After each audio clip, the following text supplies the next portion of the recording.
Hi guys! Another day, another vlog! Fast forward, nakarating na kami dito sa airport and done na rin kami sa lahat ng step or process. Parang wala pang isang oras tapos na kami sa lahat. And now, waiting kami for boarding. Hi! Hello guys, nandito nga pala kami ngayon sa airport. So kung makikita nyo, ito, waiting kami ngayon. Mamaya pa kasi yung flight namin mga 5. Hi, ma'am.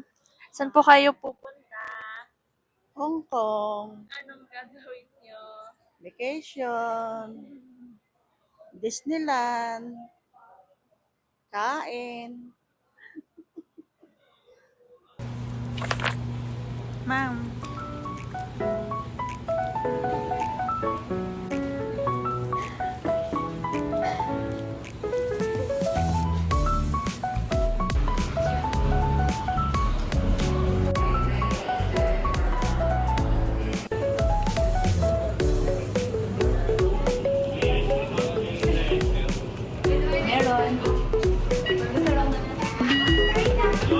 Thank you po.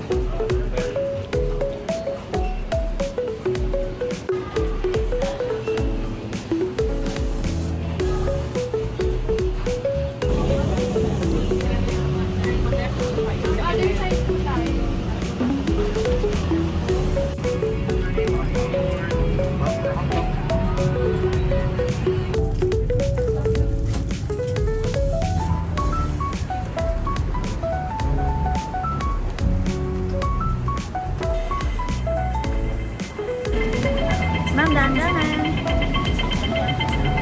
Oops.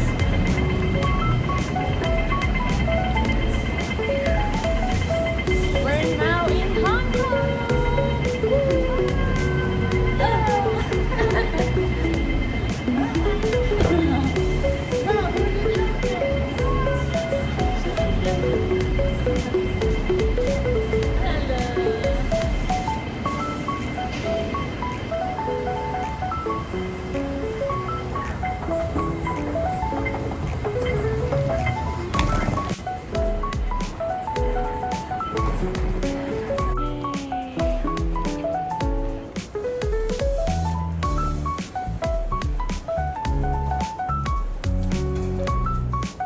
Natin si Bank of China.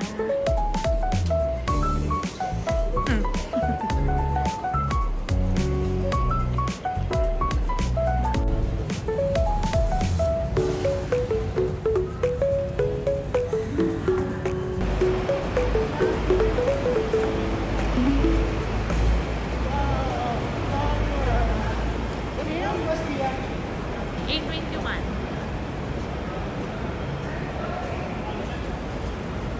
At nakarating na nga kami. Thank you, Lord!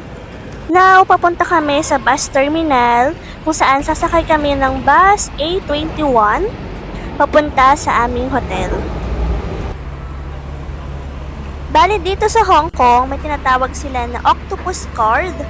Para siyang beep card sa Pinas. But dito, pwede mo siyang gamitin sa bus, sa train, and even sa mga Kabila, restaurant. ma'am. Sa baba. Ayan. Oops.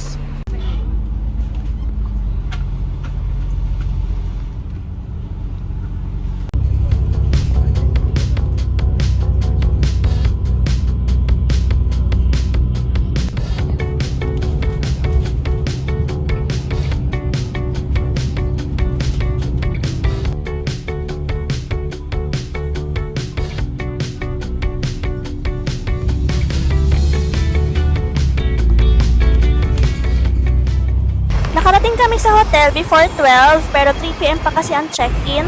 Iniwan na lang muna namin yung luggage sa lobby.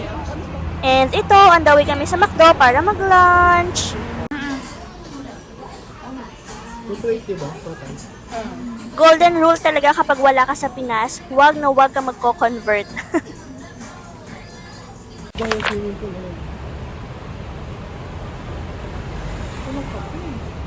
Mga 1:30 bumalik na kami sa hotel, mga pagod ang person, kaya dito na lang kami magpapalipas ng oras.